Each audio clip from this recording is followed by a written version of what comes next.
महाराष्ट्राचे उपमुख्यमंत्री अजितदादा न जाऊन 1 महिना होत आला, परंतु कुठलीही चौकशी होत नाहीये। त्या ठिकाणी आमचे नेते रोहितदादा सातत्याने पाठपुरावा करत आहेत।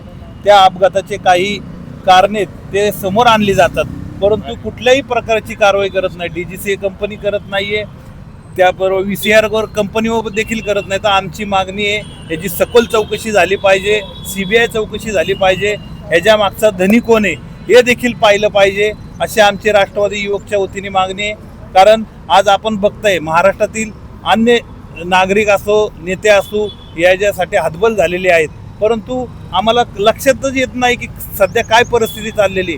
सातत्याने आम्ही आवाज उठवतोय, परंतु कुठल्याही प्रकारची दखल हे सरकार घेत नाही।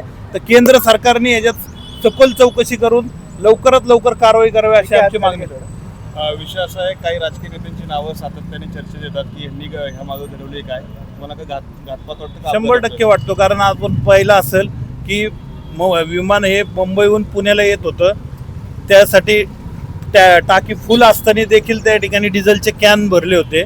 त्यानंतर तुम्हाला जर विमान जर त्या ठिकाणी अडचण होती तर तुम्ही पुण्याला उतरायचं होतं ना।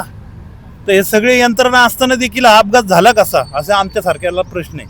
रोहितदादांनी आवाहन केलं तर रोहितदादा स्वतः पोलीस स्टेशनला गेले आणि तुम्ही जिल्हाधिकाऱ्यांना पोलीस स्टेशन